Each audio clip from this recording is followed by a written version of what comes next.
Well, moving on to other global news, the Israeli military has confirmed that several Air Force bases were damaged in the Iranian missile attack. But the IDF said that no combat equipment, soldiers or aircraft were hit.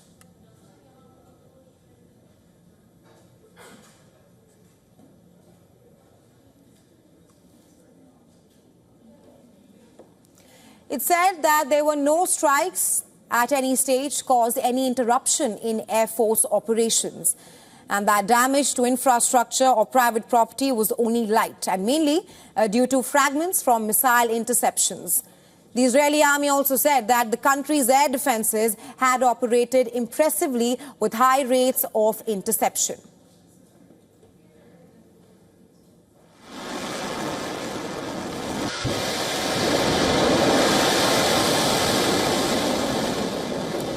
Meanwhile, U.S. President Joe Biden has said that Washington will not support Israeli strikes on Iran's nuclear sites in response to its ballistic missile attack. While the Israeli Prime Minister has vowed that Iran will pay for the attack, Biden has urged Israel to act proportionally against its regional enemy. This comes day after Iran fired more than 180 missiles at Israel, an operation Biden previously described as ineffective. Biden has now said that all 7 G7 nations, they have agreed that they have a right to respond, but should respond proportionally. He also said that more sanctions will be imposed on Iran, and he will speak with the Israeli Prime Minister Benjamin Netanyahu. Was the wall fine? But all 7 of us agree that they have a right to respond, but they should respond in proportion. According to sources, Israeli officials have told U.S. counterparts that they are still finalizing targets, timing and means for a response to the attack, although the U.S. wants Israel to consider potential consequences if they retaliate against Iran's missile attack. This time, unlike Iran's April attack, the U.S. is not pressing Netanyahu to refrain from retaliation.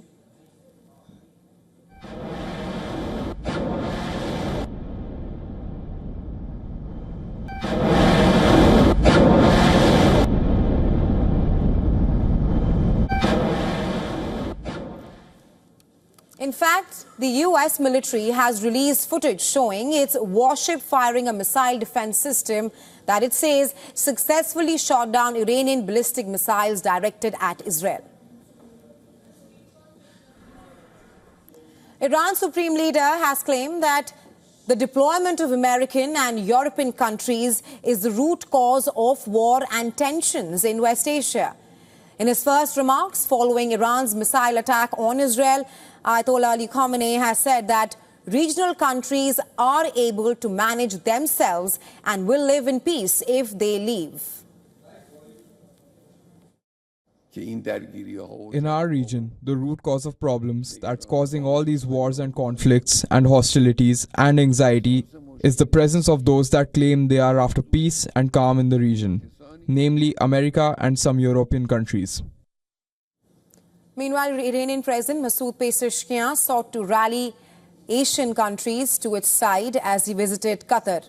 Pezeshkian arrived in Qatar a day after Iran's attacks and Israel's retaliation, and he warned of a strong response to any further Israeli actions against Tehran. The security of the region is the security of all Muslims, and we do not want any war or bloodshed. Since I assumed the presidency, every speech I've made has emphasized our quest for peace and security. No nation or region can prosper amidst a war. We were left with no choice but to respond, and if Israel decides to retaliate, then it will face harsher reactions. Pezeshkian added that the United States and European countries should tell Israel not to destabilize the region, and that the Qatari Emir also said at the press conference that they will continue with their mediation efforts to end the war between Israel and Hamas in Gaza.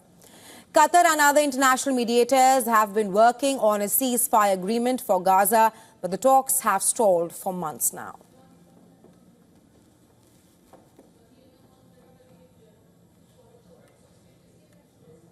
And well, for more on this, our correspondent Susan Tehrani sent us this report from New York. Take a look.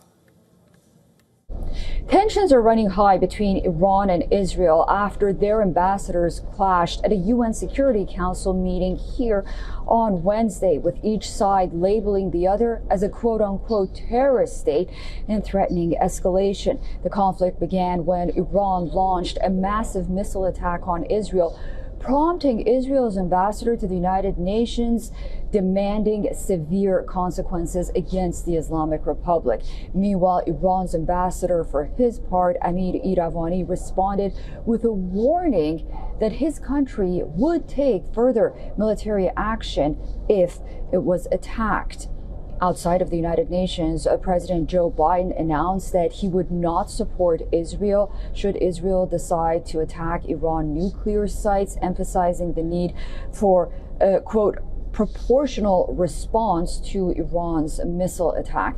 The G7 leaders have agreed to impose additional sanctions against Iran. Susan Tehrani reporting from New York for WION World is One.